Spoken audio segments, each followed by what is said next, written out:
Halo semua, kami dari kelompok 2 Pendidikan Biologi kelas A PPG Prajabatan Universitas Lampung. Pada kesempatan kali ini, kami akan memaparkan filosofi pendidikan Indonesia menurut kacamata Ki Hajar Dewantara. Berikut adalah nama anggota kelompok kami.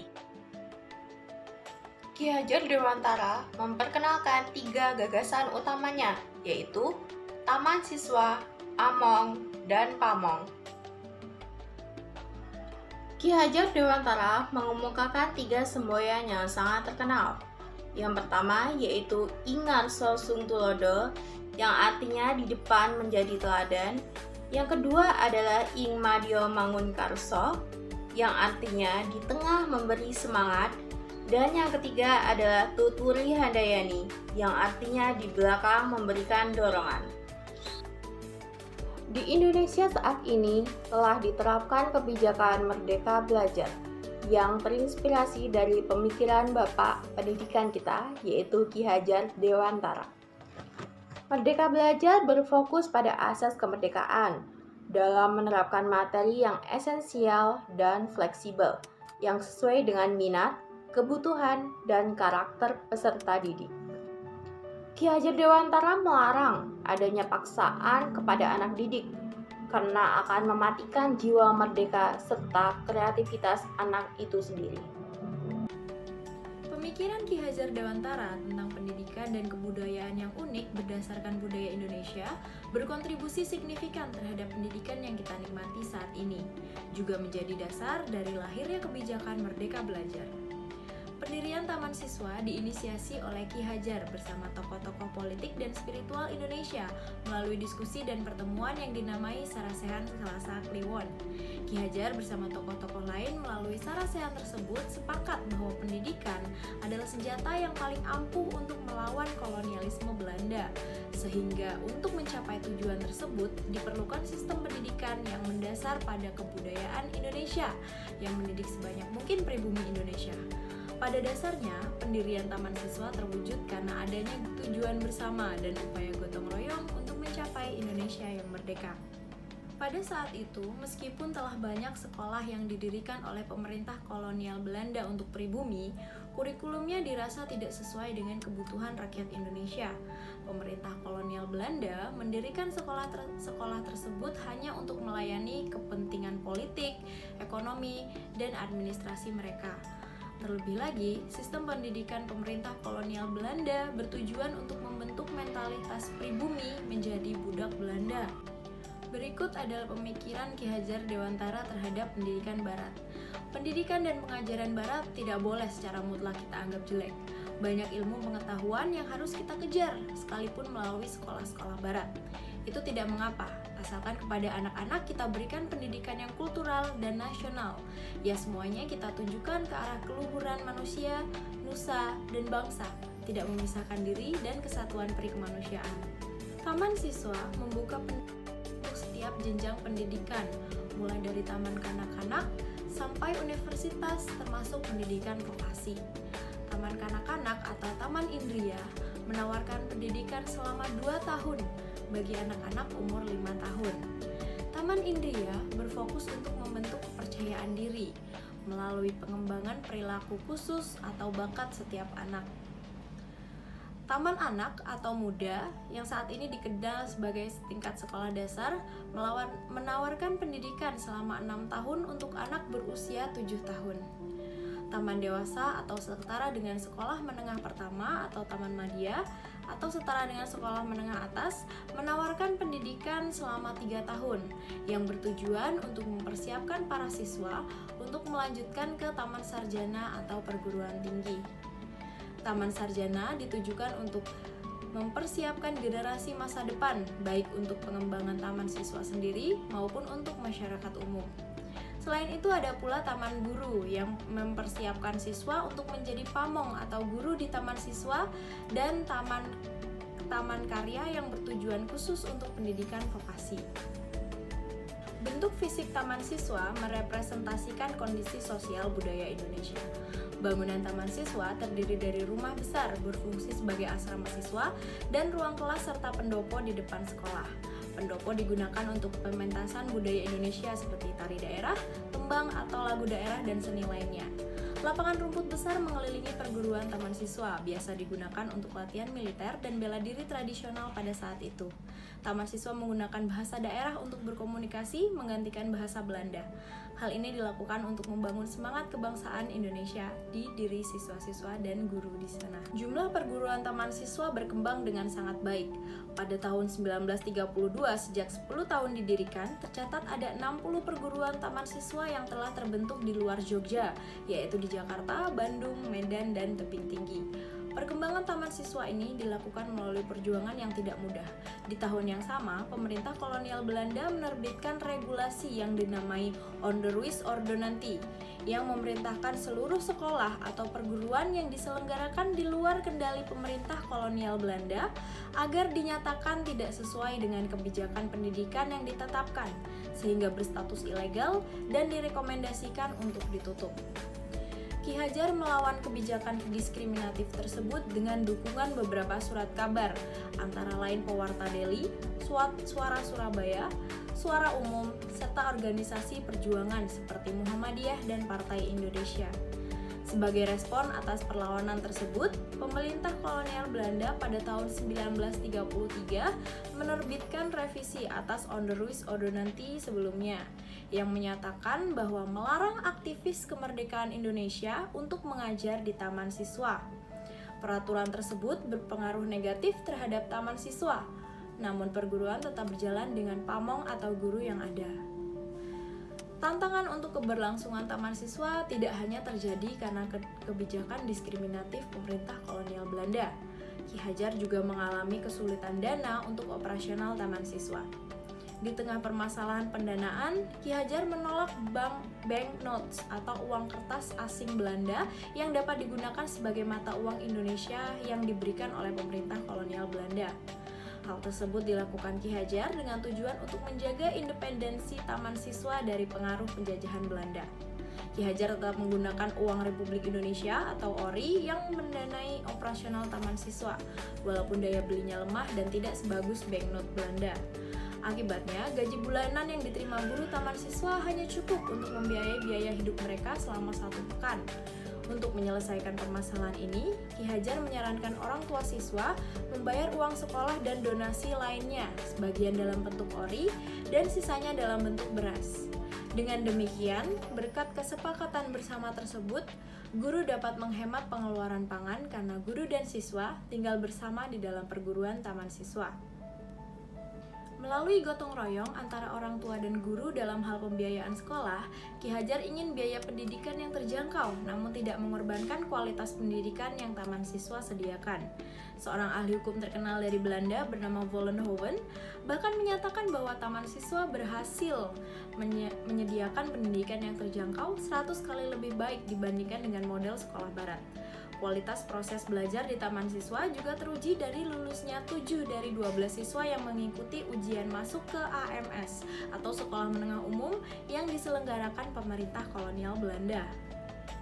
Keberhasilan taman siswa mewujudkan pendidikan yang terjangkau dan berkualitas dapat dicapai melalui beberapa prinsip utama, yaitu yang pertama, kurikulum pendidikan yang menekankan fungsi pendidik sebagai pamong dan among, di mana tugas guru dan orang tua adalah merawat, menuntun, menumbuhkan, atau menghamba pada anak dalam mengembangkan potensi dan minat masing-masing anak atau kodrat diri, kondisi dan budaya di mana anak tumbuh atau kodrat alam, dan kebutuhan serta pengembangan zaman atau kodrat zaman. Yang kedua, fleksibilitas dan relevansi kurikulum pendidikan, di mana pengajaran dan pembelajaran dapat disesuaikan dengan kebutuhan masing-masing anak dan hasilnya untuk masyarakat. Ketiga, kurikulum yang kontekstual, di mana pengajar dan pembelajaran disesuaikan dengan kebutuhan individu anak dan budaya lokal.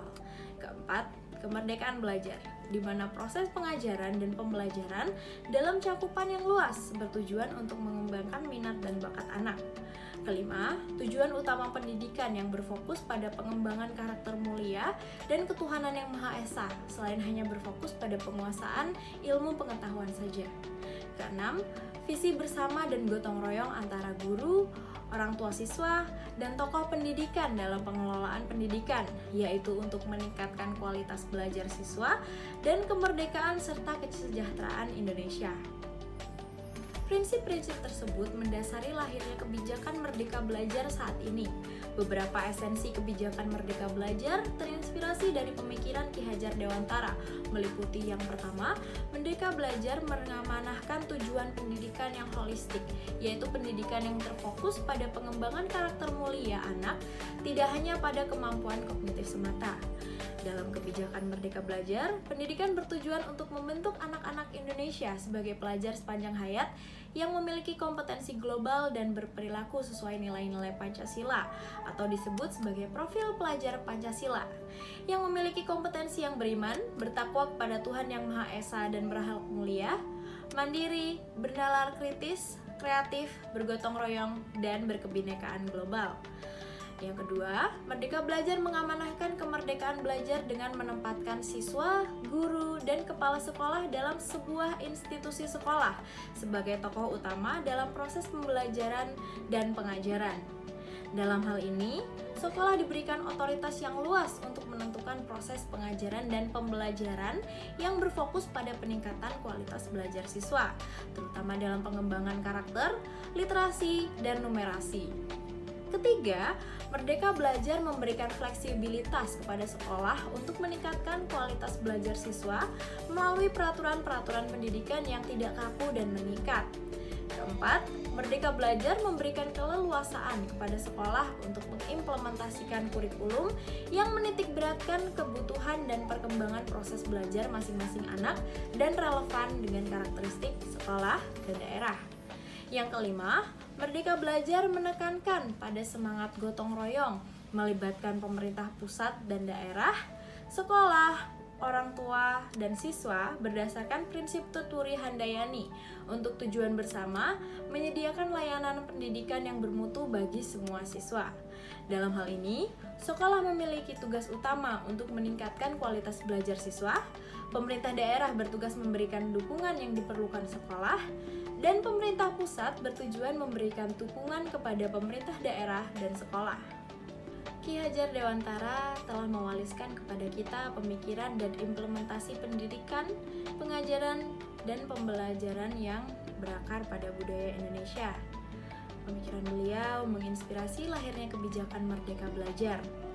Namun demikian, Ki Hajar sebelum akhir hidupnya berpesan untuk tidak menjadikan pemikiran beliau sebagai sebuah kepercayaan atau ideologi, melainkan sebagai referensi bagi bangsa Indonesia untuk dapat berpikir dan berproses dalam penyediaan pendidikan yang berkualitas, yang akan berguna untuk mengembangkan dan memperindah budi pekerti anak atau Hamemayu Hayuning Sariro, menjaga dan memelihara keindahan bangsa Indonesia atau Hamemayu Hayuning Bongso, dan memelihara dan memperindah keindahan dunia atau Hamemayu Hayuning Bawono.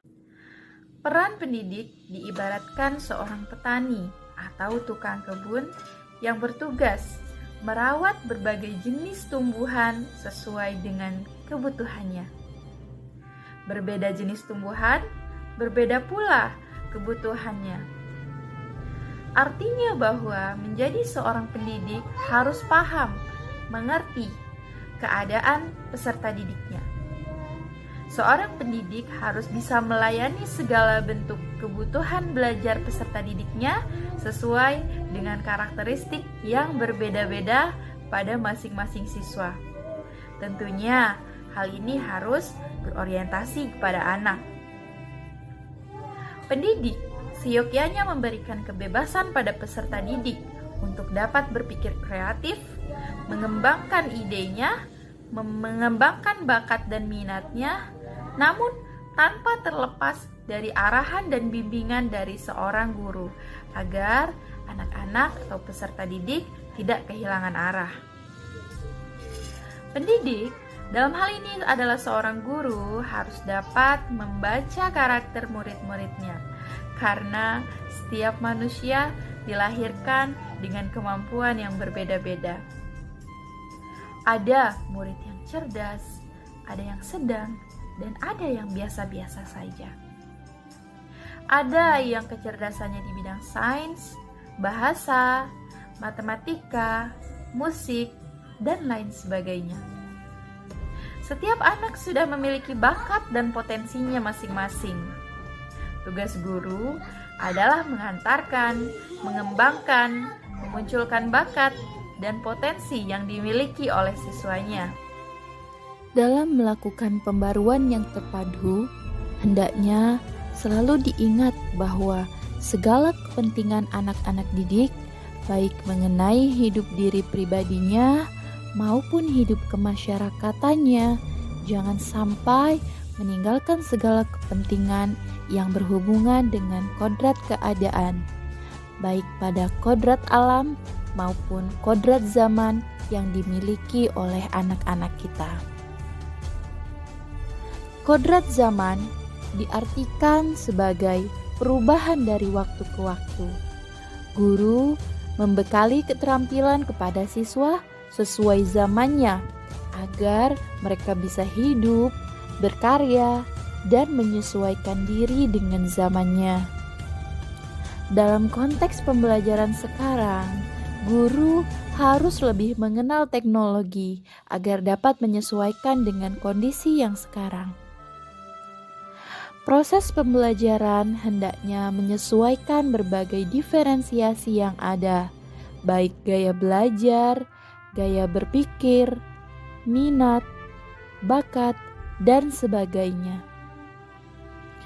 Guru harus mampu menyesuaikan penggunaan pendekatan, strategi, metode, teknik pembelajaran, serta media yang mampu melayani berbagai gaya belajar, baik audio, visual, kinestetik, serta menyesuaikan dengan kearifan budaya lokal apa yang dibutuhkan di masyarakat, sehingga akan terbentuk manusia Indonesia yang merdeka, mandiri, inisiatif, berpikir kreatif, berinovasi, berkarya, serta berbudi pekerti luhur.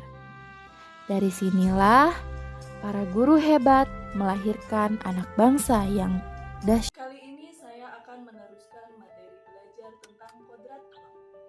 Pada hakikatnya, setiap anak itu unik dan spesial. Setiap anak memiliki kodratnya sendiri. Belajar itu merupakan proses optimalisasi potensi, di mana potensi itu bersifat individual. Sebagaimana belajar yang bermakna juga merupakan masalah personal. Karena hasil penemuan jati diri dalam aneka lingkungan, belajar dari lingkungan itu tidak dapat dipisahkan. Setiap lingkungan memiliki kekayaan untuk media belajar bagi anak. Kita bisa mengajar biologi dengan konsep belajar ke alam. Misalnya, lingkungan dekat dengan sawah, maka kita ajarkan rantai makanan dan ekosistem darat, sehingga anak mendapat pengetahuan tentang alam di sekitarnya. Anak hidup dan bertumbuh bersama dan di dalam lingkungan itu. Biarkan mereka mengenal lingkungan mereka di ruang kelas. Mari kita hantar anak untuk mengenal dirinya, mengenal lingkungannya, agar sungguh-sungguh menjadi merdeka. Merdeka belajar yang merdeka itu belajar yang tidak menentang kodratnya, tapi belajar mengenal kodratnya. Itulah kodrat alam, di mana pendidikan hanya menuntun kodrat yang ada pada anak agar bisa mencapai keselamatan dan kebahagiaan yang